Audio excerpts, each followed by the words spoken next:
लोग आए, 1 तारीख से यहाँ अभियान शुरू किया। जो संगी टोले के लोग, आरएसएस के लोग, जो कट्टरपंथी लोग आए और कहा कि घर घर से इस प्रकार हम रकम लेंगे, राम मंदिर का भव्य निर्माण करना, इसलिए सबका सहयोग लेंगे।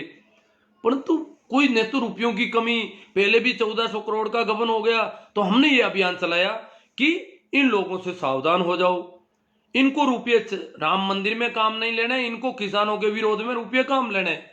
अभी भी वो किसानों का विरोध कर रहे हैं, आम जनता का विरोध कर रहे हैं, तो वो लोग रुपये हमारे ही खिलाफ काम लेंगे, इसलिए हमें इन दुश्मनों को पहचानना है। ये शुरू से हमने शुरू किया।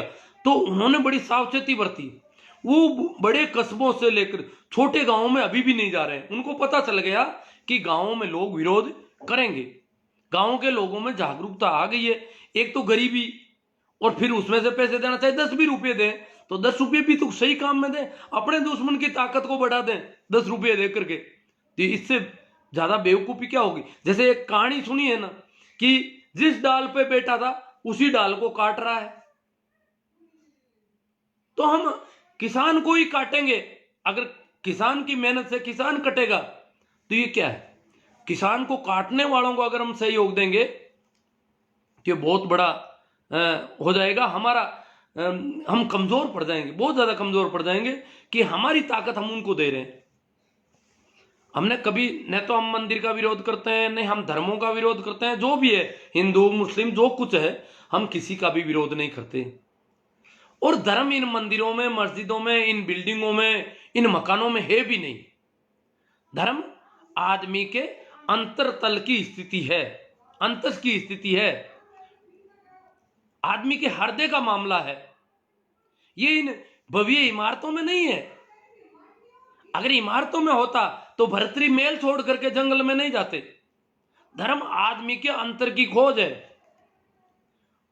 इसलिए किसी भी धार्मिक व्यक्ति को कभी ऐसी बिल्डिंगों की जरूरत नहीं पड़ी, किसी मंदिर मस्जिद में जाने की जरूरत नहीं पड़ी। जितने भी धार्मिक व्यक्ति हुए हैं वो कभी मंदिरों में, मस्जिदों में, गिरजों में, चर्चों में नहीं जाते। ये सब एक तरह से देखा जाए तो व्यवसाय है। अब जब इनका व्यवसाय मंदिर है, और जो मंदिर का व्यवसाय करता है, मंदिर के नाम से कमाई करता है, इनकम करता है, मंदिर से लोगों को देता पता नहीं क्या, पर लेता जरूर है, उसका व्यवसाय, वो अपने व्यवसाय को पनपा रहा है, और किसान के बेचारे के व्यवसाय को दबाने में लगा हुआ है।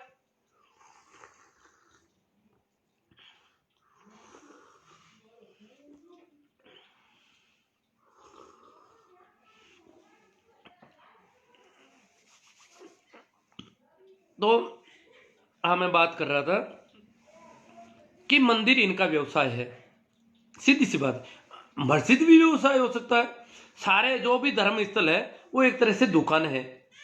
और हमारे यहाँ लोग कहते हैं कि इनकी खेती है। गांवों में लोग कहते हैं कि भाई इनकी यही खेती है। जो कर्मकांड करते हैं, जो अंधविश्वास पाखंड के नाम से जो पैसा हड़पते हैं, उनके संबंध में कभी बात होती तो कहते हैं इनकी यही खेती है, यही इनका व्यापार है। तो मंदिर इनका व्यापार है, इनका धंधा है, इनकी खेती है।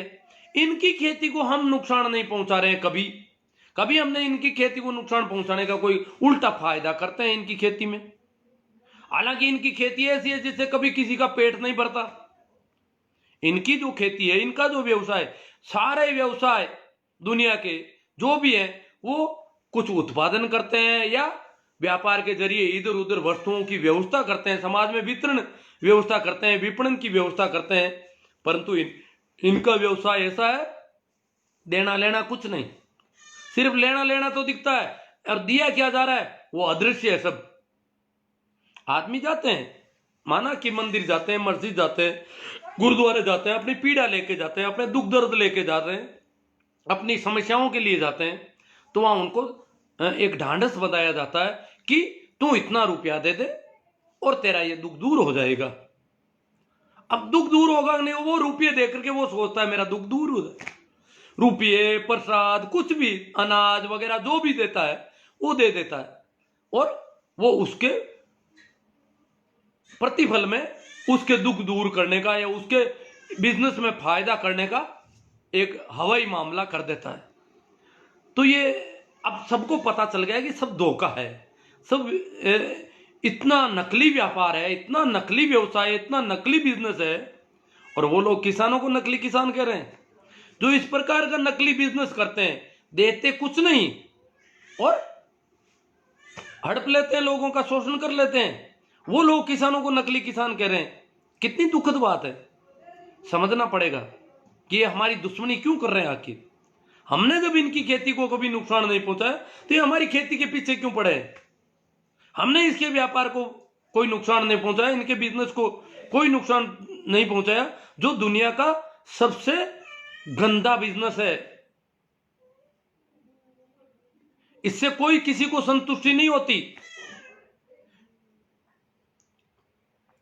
ऐसे बिजनेस को भी हमने कभी नुकसान पहुंचाने का प्रयास नहीं किया, फिर भी वो हमारे धंधे पर जो नुकसान हो रहा है, हम पीड़ित हैं, परेशान हैं, रो रहे हैं, मर रहे हैं, सड़कों पे पड़े हैं, ठंड से ठिठुर रहे हैं, खाने पीने की व्यवस्थाएं, सारी व्यवस्थाएं कितनी, उसमें भी अब ये कुछ लोग कह रहे हैं कि डीजल बहुत जला देंगे किसान ट्रैक्टरों में।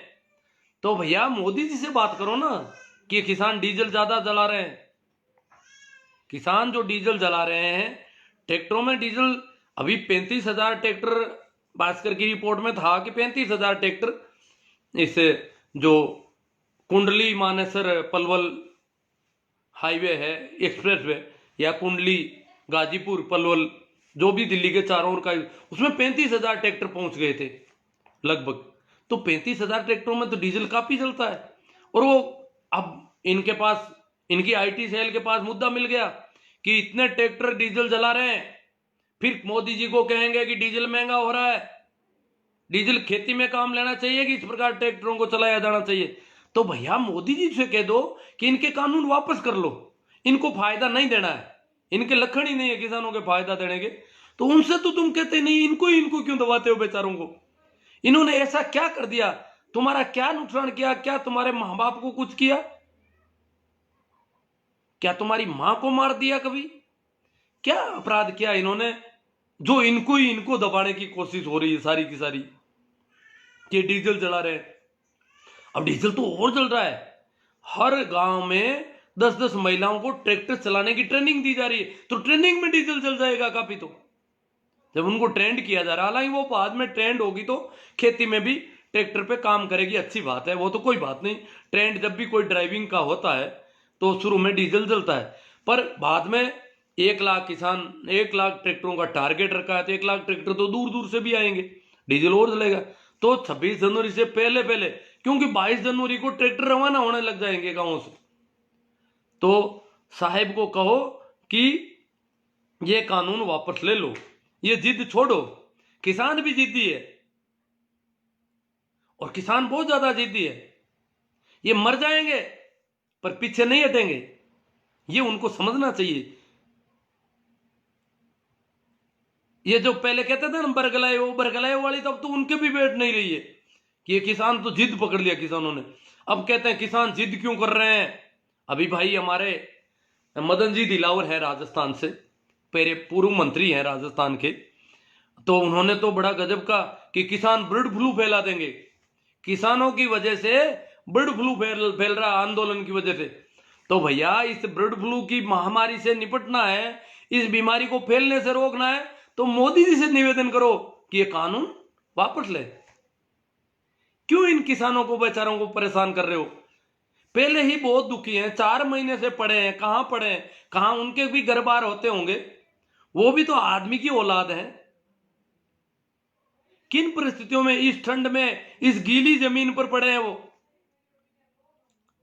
कोई महलों में नहीं रह रहे हैं, इस गीली जमीन पर रह रहे हैं। और ये व्यवस्थाएं, ये ठंडे पानी की, गर्म पानी की, नहाने की, धोने की, खुले में नहाना, ये जो व्यवस्थाएं उनके अंदर वो बैठे। सरकार को तो चाहिए कि वो किसानों के लिए तुरंत व्यवस्थाएं करें। किसान इस देश के नागरिक हैं। अगर दुश्मन देश के नागरिक भी विकट परिस्थितियों में हो, मौसम के सताए हुए हो, विपरीत परिस्थितियों में हो, तो उनकी मदद की जाती है। ये पूरी दुनिया का उसूल है। परंतु यहां तो उनको श्रद्धांजलि देने में भी 8वीं मीटिंग में जाकर के श्रद्धांजलि दी गई किसानों को, जो शहीद हो गए, 50 से ज्यादा जब शहीद हो गए तब जाके इनको श्रद्धांजलि देने की सूझी कि इनको श्रद्धांजलि दे दी जाए। अब तो बड़ा दुखद मामला है। ये लोग देखो अब गांवों में आएंगे, ये इन्होंने बड़े, अभी ये गांवों में नहीं आ रहे हैं डर के मारे, आप लोगों में जागृति बहुत तेज है, गांवों में तेजी से जागृति हुई, तो ये डर रहे हैं कि गांव में जाते ही कहीं विरोध नहीं हो जाए। और एक गांव में विरोध हो गया, गांव में वैसे भी गरीब लोग हैं, क्यों पैसे खर्च करें बिना मतलब, और दुश्मन को पैसे क्यों दें। तो एक गांव में अगर विरोध हो गया तो दूसरे गांव में मैसेज जाएगा और सब जगह गड़बड़ हो जाएगी। इसलिए शहरों में अभी बड़ी बड़ी मुर्गियों को पकड़ रहे हैं, करोड़ों ले रहे हैं उनसे। बाकी इनने 10-10 रुपए तक के कूपन छपवा दिए, गरीब से गरीब आदमी से 10 रुपए तो ले लेंगे हैं, और एक एक आदमी को 1000-1000 कूपन दे देंगे, 10-10 हजार कूपन दे देंगे। इस प्रकार का इन्होंने खेल कर दिया है, वो राम मंदिर के फोटो का कूपन बनाया है। तो सावधान रहना है, इन लोगों से कैसे निपटना है। इनको यही कहना है आ जाए तो कि साहब जो भी चंदा लेने आए उनसे कहना हम भी राम मंदिर के पक्ष में। हालांकि हम जो राम नाम की बात कर रहे हैं वो राम नाम संतों का राम नाम है, अंधविश्वास और पाखंड के विरोध में राम नाम था। और रामचरितमानस का जो अभियान चला तुलसी के नेतृत्व में, वो चला पाखंड और कर्मकांड को पुनर्स्थापित करने के लिए। संतों ने पाखंड और अंधविश्वास की जगह, मूर्ति पूजा की जगह, मंदिर और कर्मकांडों की जगह राम नाम स्मरण का मंत्र दिया कि राम नाम करो, राम राम की माला फेरो और अपनी चेतना के स्तर को बढ़ाओ। राम नाम के जरिए एक साधना की विधि दी उन्होंने, तो राम नाम की विधि थी, और इन्होंने रामचंद्र नाम की एक नायक हीरो, जिस पुस्तक का हीरो है रामचंद्र, उसको छपवाया और फिर बंटवाया इसको तेजी से कि यह राम की किताब है। और राम नाम था, सिर्फ राम नाम, राम राम राम राम, ईश्वर को याद करने की विधि थी, टेक्निक थी, एक मेडिटेशन का ढंग था। उसकी जगह इन्होंने रामचंद्र प्रतिस्थापित किया विकल्प के तौर पर, और विकल्प इतना भारी हो गया कि राम नाम को भूल गए, और हमने सोचा कि रामचंद्र जो है वही राम नाम होता होगा, जबकि वो तो पूरा ही पाखंड और कर्मकांड से सनी हुई किताब है, और पिछड़े वर्गों के खिलाफ उसमें कई बातें लिखी हुई है। इसलिए अगर देखा जाए तो ये राम मंदिर का आंदोलन भी निचले तबके के खिलाफ रहेगा। ये पूरा का पूरा षड्यंत्र जो है आम लोगों के खिलाफ होगा, मेहनतकश लोगों के खिलाफ होगा। और जो ये मंदिर का काम कर रहे हैं यही लोग राजनीति में इन्वेस्टमेंट कर रहे हैं, राजनीति में धन दे रहे हैं। ये जो एमएलए खरीदे जा रहे हैं ये सब उसी ग्रुप से होंगे, क्योंकि आरएसएस मुख्य संगठन है इसका, और उन्हीं का एक राजनीतिक संगठन बीजेपी है। तो ये तो पूरा एक गठजोड़ है, और पूरी तरह से अब ये नग्न हो गए कि इनको किसान अच्छा लगता है, न मजदूर अच्छा लगता है, न कोई कामगार अच्छा लगता है। हर एक मेहनतकश व्यक्ति के खिलाफ ये लोग हैं। मैं ये नहीं कहता हूं कि इसमें ब्राह्मण है, इसमें सभी जातियों के लोग हैं। ब्राह्मण भी कई ऐसे हैं जो अंधविश्वास और पाखंड के सख्त खिलाफ हैं। ब्राह्मणों में ऐसे व्यक्ति मिल जाएंगे, वो कहते हैं कि ये गड़बड़ है। इसका मतलब ब्राह्मण वही है जो अंधविश्वास और पाखंड के खिलाफ है। अगर देखा जाए तो ब्राह्मण एक अच्छे आदमी को नाम दिया गया है, परंतु अच्छे आदमी की नाम से बुरे आदमी आ गए, और जन्म के आधार पर जो जाति व्यवस्था हुई और कर्मकांड से इन्होंने जो धंधा बनाया वो सारा गड़बड़ हो गया। धर्म ये नहीं होता। धर्म न तो जातियों को मानता है, न संप्रदायों को मानता है, न ऊंच नीच को मानता है, और शोषण के तो सख्त खिलाफ होता है, चोरी के सख्त खिलाफ होता है। धर्म सत्य की यात्रा है, धर्म बराबरी की तरफ चलने वाला मामला है। इसलिए ये हिंदू, मुस्लिम, सिख, ईसाई ये कोई धर्म नहीं है। ये जो संप्रदाय है इनका धर्मों से कोई लेना देना नहीं है। धार्मिक व्यक्ति होता है। कभी कोई कबीर, कभी कोई बुद्ध, कभी कोई महावीर, कभी कोई कृष्ण, कभी कोई मोहम्मद, कभी कोई जीसस, कोई व्यक्ति होता है धार्मिक। ये धर्म नहीं होते। महावीर के पीछे जैन धर्म बनता है, उसका महावीर से क्या लेना देना। बुद्ध के पीछे बौद्ध धर्म बनता है, उसका बुद्ध से क्या लेना देना। उन्होंने जो बातें कही, उन्होंने अपनी चेतना के स्तर को बढ़ाया। वैसा अगर कोई चेतना के स्तर को बढ़ाता है वो धार्मिक व्यक्ति है। कबीर के पीछे कबीर पंथ चलता है, दादू के पीछे दादू पंथ चलता है। ये एक पंथ, जैसे कबीर तो पंथ के खिलाफ थे। कबीर कहते हैं पका पकी के पेकने, अरे सब जगह भया बुलाना। पूरा जगत जो है पक्षपात में भूला हुआ भटक रहा है। पूरा जगत, पूरे जगत को कह दिया उन्होंने, पका पकी के पेकने सब जगह भया बुलाना, और निरपक हो ये हरि भजे वो कोई साध सयाना। कबीर कहते हैं निष्पक्ष होकर के कोई हरि के भजन करता है वो साध है, वो सीधा साधा आदमी है जो निष्पक्ष है। तो निष्पक्ष है वही साध है, तो निष्पक्ष नहीं है वो तो बदमाश है, वो तो बेईमान है, वो तो चालबाज है, वो धोखेबाज है, वो पाखंडी है, वो धूर्त है। तो कबीर साहब कहते हैं पका पकी के पेकने सब जगह भया बुलाना, और निरपक हो हरि भजे वो कोई साध सयाना। वो साध होता है। इसलिए उन्होंने तो पक्षपात के खिलाफ बातें कही, और ये कबीर पंथ बढ़ा के बैठ गए लोग। तो जितने भी पंथ संप्रदाय और तथाकथित धर्म है, ये धर्म के खिलाफ धंधे हैं, धर्म के खिलाफ व्यवसाय है। और इस दृष्टि से देखा जाए तो हमें इनके चक्कर में नहीं, पर धर्म कोई पैसों से नहीं खरीदा जाता कि 1 करोड़ 21 लाख दे दिए नवल किशोर जी ने राम मंदिर में, अब धार्मिक हो गए। ऐसे कैसे धार्मिक हो जाएंगे। राम मंदिर में 1 करोड़ दिए, मस्जिदों में कितने दिए उन्होंने। ये तो पक्षपात हो गया। और नहीं तो इनमें देने की जरूरत कहां। आदमी जीता जागता भगवान है, उसको मदद करो। हर एक जीव जगत में भगवान दृष्टिगोचर हो रहा है, उसकी हेल्प करो, उसका सहयोग करो। अगर कर सकते हो तो, आपके पास ज्यादा हो गया हो तो। वहां तो पक्षपात से भर जाते हैं हम। तो इसलिए ये धर्म जो है बिल्कुल निष्पक्ष का मामला है। और हमें जब ये लोग आएंगे गांव में तो वो सावधानी से काम लेना है कि साहब आप चंदा लेने आए हो, अच्छी बात है। आप मंदिर बना रहे हो, मंदिरों को भी अच्छा माना जाता है। हम भी मान लें कि आप अच्छा काम कर रहे हो, परंतु आप किसानों के साथ दो। आप मोदी जी से आपका राम मंदिर आंदोलन निवेदन करे कि ये किसान आंदोलन जो है उसकी सुनवाई हो जाए, उनकी बात सुनी जाए। अगर वो कानून नहीं चाहते हैं तो अब 4 महीने हो गए, कानून वापस लेना चाहिए। ये जिद किस काम का। नाक बचाने में लगे हुए हैं। वो कह रहे हैं कि प्रधानमंत्री जी की इज्जत का सवाल है। तो आप अपनी इज्जत के सवाल में लोगों को मरने दोगे। इसलिए मंत्री जी कह रहे हैं कोर्ट में चले जाओ किसान, ताकि कोर्ट अगर कह देगा कि भाई कानून नहीं लागू करने तो हम नहीं करेंगे, तो मतलब हम वापस नहीं लेंगे। हम वापस लेंगे तो हमारी इज्जत चली जाएगी और लोग कल कोई मांग करने लगेंगे और हमारे ऊपर सवाल खड़ा हो जाएगा कि ये मनमानी करने वाले लोग हैं।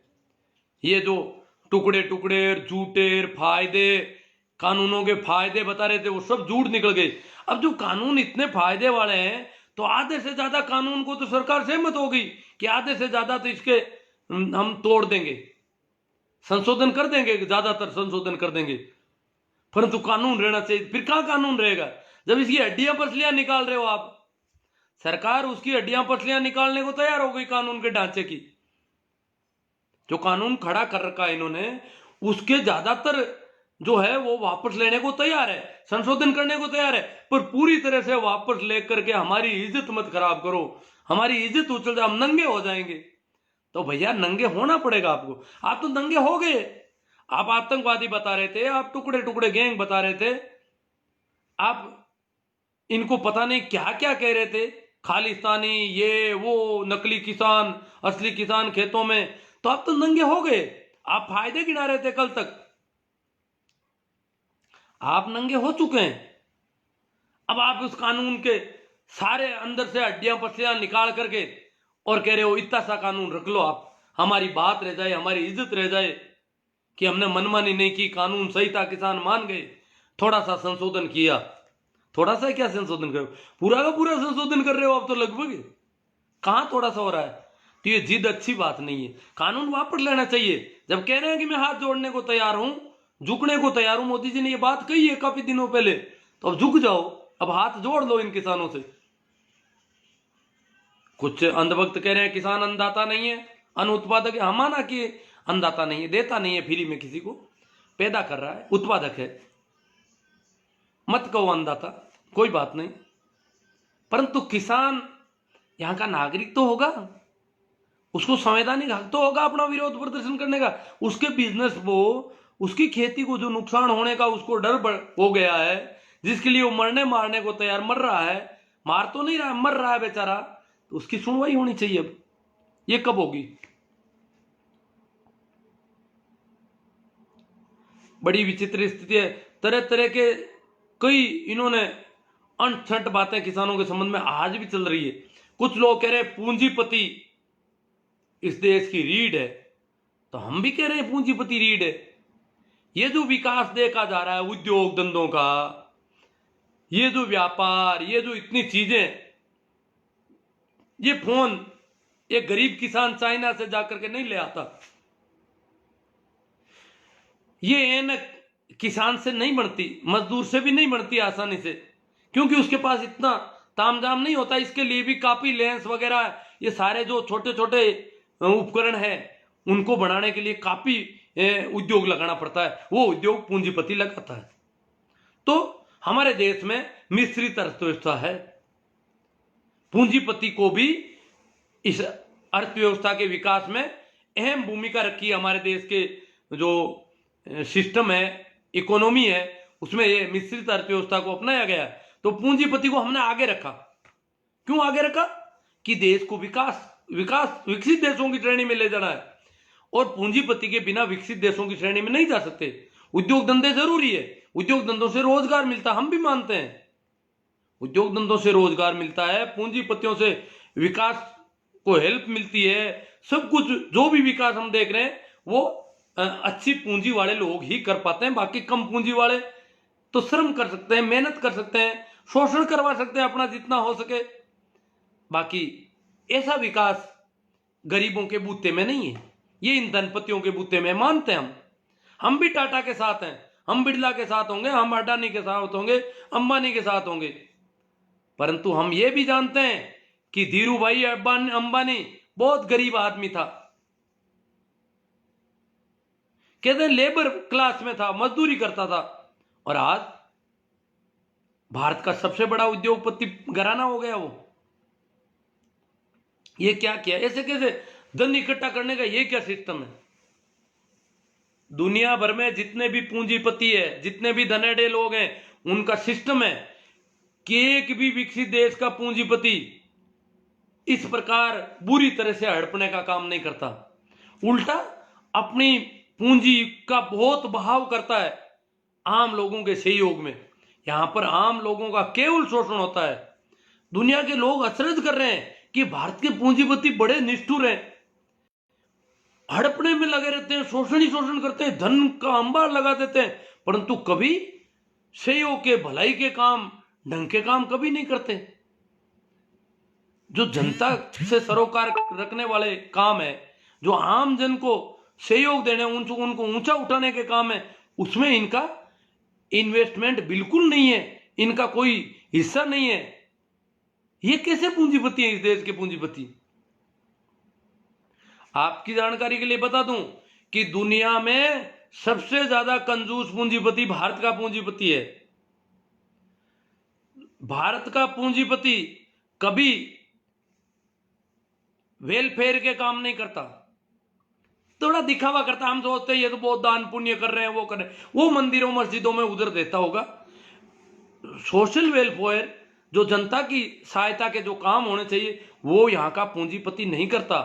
और धन में से यहां के पूंजीपति का धन ऐसी कंडीशन है कि अनेक पूंजीपतियों का धन प्रति वर्ष दुगुना तिगुना होता है, प्रति वर्ष दुगुना तिगुना 10 गुना यहां तक बढ़ रहा है। बहुत बड़ा धन है, उसको दुगुना करने में कितने वर्ष लगने चाहिए, पर वो नहीं हो रहा है, वो तो 1 साल में ही दुगुना। इतना बड़ा धन है, उसको 1 साल में दुगुना कर देना कोई छोटी बात नहीं है। छोटा धन होता है तब तो ये 100 गुना बढ़ाते हैं 1 साल में, 1000 गुना तक बढ़ा देते हैं, पर बहुत बड़ी संपत्ति को भी अगर ये दुगुना बढ़ा देते हैं 1 साल में, तो ये बड़ी सोचने वाली बात है। यहां का पूंजीपति अड़ोस पड़ोस के गरीबों को देखता है और वो सोचता है मैं गरीब नहीं हो जाऊं, इसलिए यहां का पूंजीपति सबसे कंजूस पूंजीपति है दुनिया का। उसको तो यही डर है मैं वापस सड़क पर नहीं आ जाऊं कहीं, क्यों, पास में गरीबों को देख रहा है। बाकी इस प्रकार की कंजूसी विकसित देशों में नहीं पाई जाती।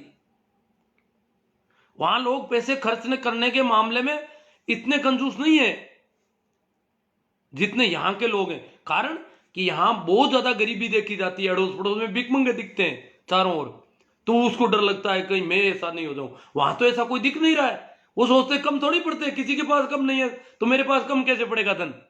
यहां तो इतना बड़े बड़े पूंजीपति हैं, दुनिया के बड़े पूंजीपतियों में भारत के बहुत सारे पूंजीपति हैं, और वो भी ये डर लग रहता है उनको कि मैं गरीब हो जाऊंगा। और वहां सामान्य आदमी को डर नहीं रहता कि मैं गरीब हो जाऊंगा, क्योंकि वहां गरीब कोई दिख नहीं रहा है। तो यहां जो गरीब दिख रहे हैं इसकी वजह से यहां का पूंजीपति दिनों दिन कंजूस होता रहता है, कभी वो वेलफेयर के काम नहीं करता। तो इनको कौन सद्बुद्धि दे कि तुम वेलफेयर, कह रहे हैं टैक्स देते हैं हम, हमारा टैक्स खाते हैं किसान, हमारे टैक्स से पनप रहे हैं किसान।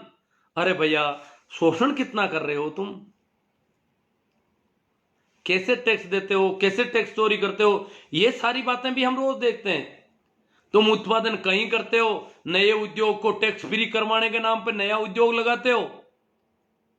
सारा उत्पादन जो पुरानी इकाइयों से हो रहा है, जो उनकी पहले वाली इकाइयों से उत्पादन हो रहा है, वो सारा का सारा उत्पादन नई इकाई से बताया जाता है, और जनता से उसके लिए 10 साल की छूट लेते हैं, टैक्स फ्री रखी जाए हमारी इकाई, हम यहाँ उद्योग धंधा स्थापित करेंगे या रोजगार देंगे इसलिए टैक्स फ्री रखी जाए। और जहां भी उत्पादन दूसरी जगह से हो रहा वो सारा यहाँ का उत्पादन बता दिया जाता है। ये क्या कर, कितनी बेईमानियां यहाँ होती है, बेईमानी से भरा हुआ सिस्टम है यहाँ का उद्योगों का अगर देखा जाए तो काफी बातें हो गई होगी शायद मेरे हिसाब से। तो मेरे कहने का मतलब है पूंजीपतियों के खिलाफ नहीं है, हम राजी हैं पूंजीपतियों, उनको पनपाओ, परंतु किसान आशंकित है, किसान डरा हुआ है कि उसकी जमीन चली जाएगी और निश्चित तौर से चली जाएगी। जो कानूनों को किसानों के विशेषज्ञों ने जो देखा है उनमें साफ दिख रहा है कि मंडियां अगर खत्म होगी, मंडियां खत्म होगी, जब बिना टैक्स के बाहर खरीदा जा सकता है तो मंडियों में कौन आएगा, मंडियों का व्यापार ठप हो जाएगा, तय है, ये ज्यादा दिन नहीं चलने वाला। हाँ शुरुआत में हो सकता है कि किसानों को कोई फायदा भी मिल जाएगा कहीं, परंतु आखिर किसान जिस सिस्टम से ठीक हो रहा था वो सारा सिस्टम तोड़ा जा रहा है। तो बाकी वाले किसानों को तो पता ही नहीं है, यार गरीबी भी है, किसान खुद कमजोर है उसको पता ही नहीं। अब जैसे मारवाड़ के किसान को ले ले, यहाँ कौन सा उत्पादन होता है, किसान तो खुद का पेट भरने लाइक उत्पादन करता है बेचारा, तो वो कोई बहुत बड़ा बेचने वाला है ही नहीं, उसके पास जिनसे ही नहीं है बेचने की इतनी। जो किसान अच्छे उत्पादन करते हैं उनको पता चल गया कि ये मामला हमारे साथ गड़बड़ घोटाले का होने वाला है। तो काफी बातें हो गई शायद, अब मैं आपके जो कमेंट आए हैं उन पे थोड़ी चर्चा कर लूं। शेयर तो आप कर रहे हैं शायद, शेयर करते रहना, इसमें पीछे नहीं होना है।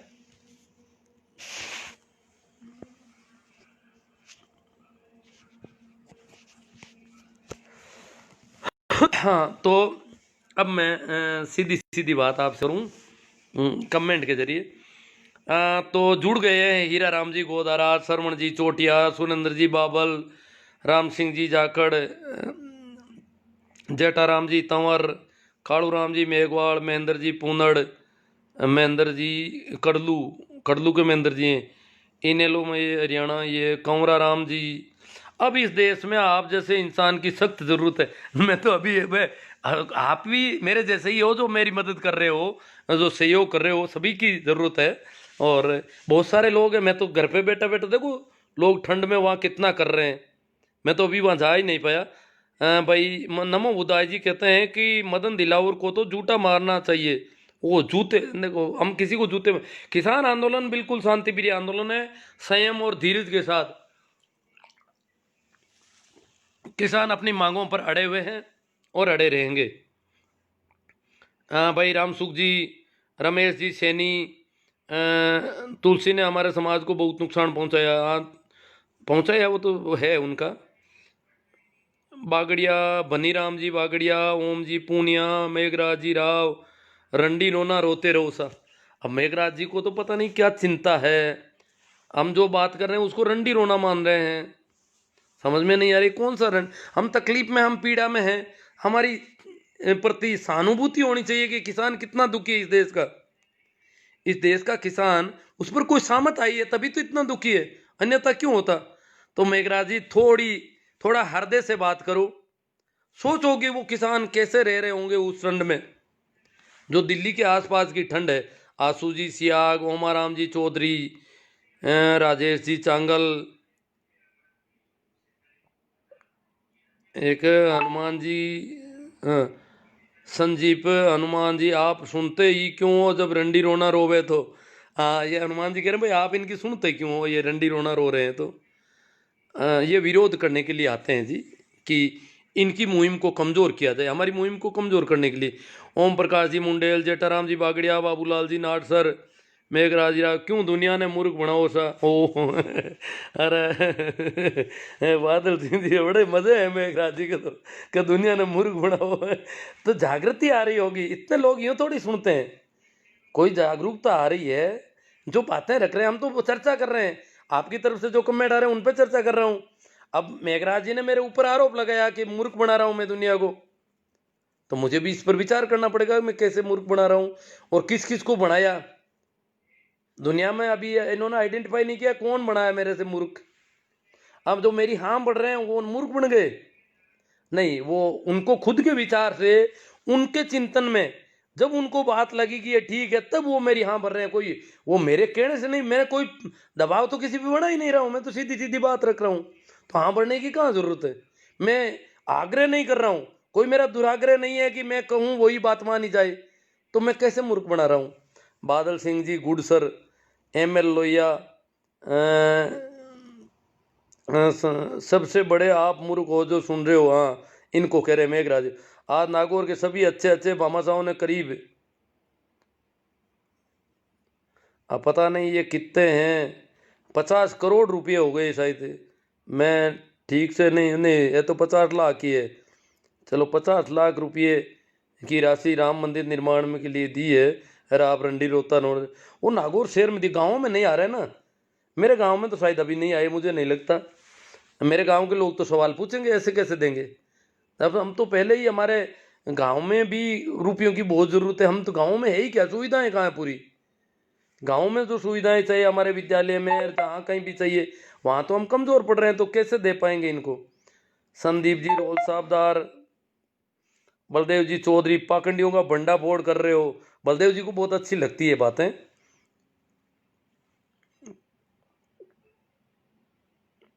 हाँ, इनोले में हरियाणा इन्हें लोग हैं, वो कह रहे तू घना समझदार है भाई, तुम ना बनियो मूर्ख। हाँ, जेठाराम जी बागड़ा, जय हो। पंथ संप्रदाय मानवता को बांटता है, सीधा सरल होना ही सच्चा धार्मिक होना है। हाँ, ये क्या कि धार्मिक प्रवृत्ति के हैं भाई बागड़िया साहब, तो इनको धार्मिक जब बात आती है आध्यात्म से संबंधित, तो इनको अच्छा लगता है। नमो बुद्धाय। उनको अब वो मेघराज जी को कुछ लोग कह रहे हैं, तो अब है दीपक जी कुमावत, बीएल लोहिया, बेबाक आवाज़, Hamid Khan wonderful outstanding, Om Prakash ji Chaudhary choice में पूरा कर देंगे, एस के चौधरी जय किसान जय जवान, हिटलर साई लोहिया जी, हक की आवाज़ गुड सर जी, राम सुखबीर पांचोड़ी, जेठाराम जी, किसान आंदोलन के समर्थक ही असली धार्मिक है, कट्टरपंथ लकीर पीटना मात्र है अंधा कि यह दशा पूंजीवाद के कारण ही है। हाँ, गणपति डूडी, बाबूलाल जी नाटसर, झोला उठाना उठाकर चल दूंगा। हाँ, ये बाबूलाल जी नारसर उनका कह रहे हैं, जोले वाले बाबा का। CP शर्मा साहब, ये उधर भी ऐसा सोच रहे हैं कि हमारा कौन क्या बिगाड़ देगा, गलतफहमी में ना रहे, सरकार की सहानुभूति को कमजोर ना समझें, पिछवाड़ा लाल कर देगा कानून का डंडा जब चलेगा, किसी को दिखाने लायक भी नहीं बचोगे। हाँ शर्मा जी, हम जानते हैं कि किसानों के साथ ऐसा किया जा सकता है, अभी विचार कर रहे हैं मोदी जी। मोदी जी बहुत ताकतवर है, परंतु किसानों के ऊपर बल प्रयोग करने से पहले उनको बहुत विचार करना है। सीधा तो वो कर ही नहीं पाएंगे, कोर्ट का बहाना लेंगे, कई और जब बहाने इकट्ठे हो जाएंगे, किसानों को बदनाम भी करेंगे, अभी कोशिश कर रहे हैं, और जब इतना कर लेंगे तब जाके ये पिछवाड़ा लाल करेंगे किसानों का। हालांकि पहले भी कोई पिछवाड़ा लाल करने में कमी नहीं रखी है, जो भी करेंगे, किसान तो मरने के लिए तैयार है बेचारा। किसान तो आपका सामना, शर्मा जी, आपका सामना नहीं करेगा किसान। कई जगहों पर ये शर्मा जी जैसे लोगों ने गृह युद्ध की सी स्थिति कर दी है हरियाणा में, आपस में लड़ रहे हैं, किसानों के सामने खड़े कर रखे हैं इन्होंने आदमी लड़ने के लिए कि किसान आवे तो उनसे लड़ो गाँवों में।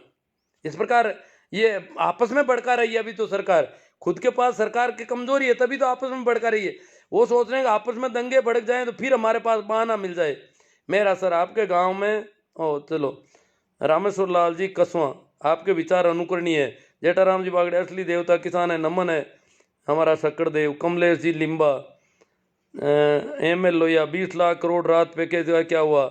हेतराम जी गोदारा डेलू, हाँ 20 लाख करोड़ तो बहुत बड़ी रकम दी यार।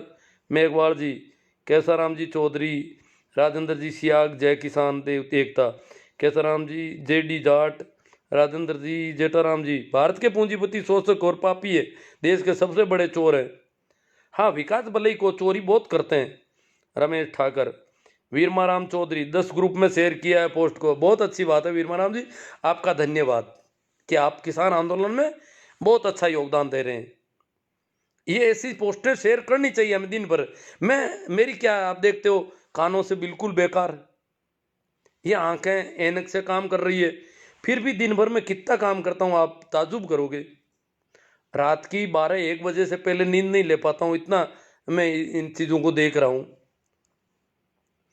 घनश्याम जी सियोला, उकमाराम जी बेनीवाल, जेठाराम जी बागड़िया, 2 नंबरी और पापी मंदिर बनाकर अपना धन पवित्र करना चाहता है। चौधरी विकास जी खालिया, रामेश्वर लाल जी गोदारा, नवल किशोर गोदारा जी ने राम मंदिर के लिए अगर करोड़ रुपए दान, करोड़ से ज़्यादा किए, 1 करोड़ 21 लाख या कुछ चेक था उनका, जो खबर आ रही है, और उन्होंने अपने एक भगवान को 1 करोड़ दिए हैं, तो गोदारा जी को सोचना चाहिए था कि हमारे देश में गरीब भगवान और बीमार भगवान भी जीते जागते हैं, उनको भी दान देना चाहिए था, जो कि उन्होंने नहीं दिए। मेरे विचार से गोदारा जी के दान का सदुपयोग मुर्दे भगवान की जगह जीते जागे भगवान, अजी वो तो अपने खिलाफ वालों को दे दिया, ये बड़ा नुकसान हो गया। दान भी क्या, दुश्मन को मदद कर दी, अब दुश्मन हमारे ऊपर और हावी हो जाएगा। किसानों का खराब दौर है, लोहिया जी कह रहे हैं। बारू राम जी, सही राम जी जाट, डीजल जलेंगे तो महिलाओं को आगे बढ़ने का मौका मिलेगा, और ये बहुत बड़ी बात है कि हम किसानों की खुशी की बात है कि महिलाएं फिर खेतों में ट्रैक्टर चलाएगी, ये देश का अच्छा संदेश जाएगा जी। रामकिशोर जी चौधरी, CR मेघवाल, मोदी भक्त नहीं समझते, दीवराया जी, जटाराम, बिल्कुल अच्छे पुण्य, असली पुण्य मिलता है, स्कूल अस्पताल में लगा देते। हाँ, लगाने की तो बहुत जगह है जी, लगाने को तो ऐसी बहुत सारी महिलाएं जिनको जापे का सामान नहीं मिलता बेचारियों को। राजेंद्र जी मेघवाड़ बापे लगे रहो सर, जागरूकता जरूर है। अभी बिरलो का में कह रहे थे कि एक महिला, इकलौती एकल महिला, उसके रहने के लिए छप्पर नहीं था, और वहाँ रणवीर सिंह जी रावणा और कुछ लोगों ने गांव का एक ग्रुप बना हुआ है, उन्होंने 1 लाख से ज़्यादा रुपये का एक छोटा सा 11 बाई 11 का एक कमरा तैयार कर दिया, थोड़े ही दिनों में उसको अंदर बिठा दिया। बाकी वो खुले आसमान के नीचे रह रही थी, जैसे वो किसान रह रहे हैं, एक गरीब महिला के लिए उन्होंने ऐसा कर दिया। तो ऐसे बहुत कर सकते हैं। रामनिवास जी जाकेड़ा, शंकरलाल जी मूंड, शंकराराम जी, अभिलेष जी मीणा, रमेश जी बेणीवाल, घनश्याम जी बिश्नोई, सुनीता जी मेघवाल, केकल राम जी सारण, हरिजी राम जी सारण, BL रोड़ा। हाँ, सरकार किसानों को खदेड़ने की तैयारी कर रही है, 26 जनवरी से पहले तैयारी चल रही है। हाँ, तैयारी है सरकार। 11 तारीख को, कल क्या होता है, कोर्ट क्या करता है, सरकार को कोर्ट पर बहुत भरोसा है किसानों को कह रहे हैं कोर्ट में चले जाओ। हम देखो गोपाराम जी खोत CR मेघवाल, इनको मोदी जी मूर्ख बनाते हैं तो मजा आता है। हरजी राम जी सारण, बिल्कुल किसान बहुत दुखी है। सुमेर राम जी डुकिया, ग्रामीण किसान मध्य प्रदेश।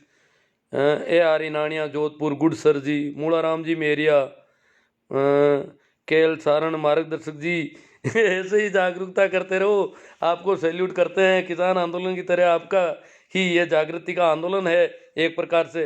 हाँ, केएल सारण राव बड़े वजह के क्या नाम दे रखा इन्होंने, मार्गदर्शक जी। मार्ग तो सबको अपना देखना है, परंतु अगर कोई प्रकाश है और मदद मिलती है तो मार्ग देखने में आसानी हो सकती है कहीं।